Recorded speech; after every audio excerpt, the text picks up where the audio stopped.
વડોદરા જિલ્લાના કરજણ તાલુકાના દેરોલી ગામ પાસેથી પસાર થતી નર્મદા કેનાલ પાસે કાર ચાલકે સ્ટીરિંગ પરનો કાબુ ગુમાવી દેતા કાર કેનાલમાં ખાબકતા કારમાં સવાર 4 વ્યક્તિઓમાંથી 2 વ્યક્તિઓના મોત નિપજતા અરેરાટી વ્યાપી ગઈ હતી, જ્યારે 2 ઇસમોને શરીરે ઈજાઓ થતા સારવાર હોવાનું સૂત્રો જણાવે છે। પ્રાપ્ત માહિતી અનુસાર વડોદરા તાલુકાના દિવાળીપુરા ગામમાં રહેતા નરેશ બાબર પાટણવડિયા, તેમના ભત્રીજા હિતેશ ઠાકોર પાટણવડિયા,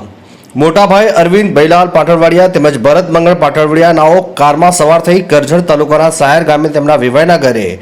મહેમાન ગતિ કરવા માટે નીકળ્યા હતા। જ્યાં મહેમાન ગતિ કરી પોતાની દીકરીની મુલાકાત કરી રાતના 9 વાગ્યાના સુમારે પરત ફરી રહ્યા હતા, ત્યારે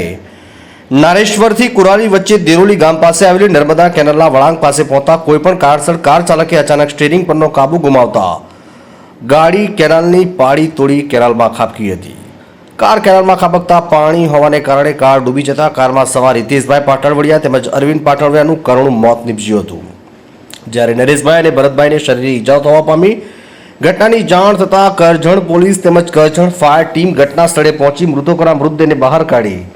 પોલીસે કાયદેસરની કાર્યવાહી કરી પીએમઆરથી હોસ્પિટલ ખસેડ્યા હતા,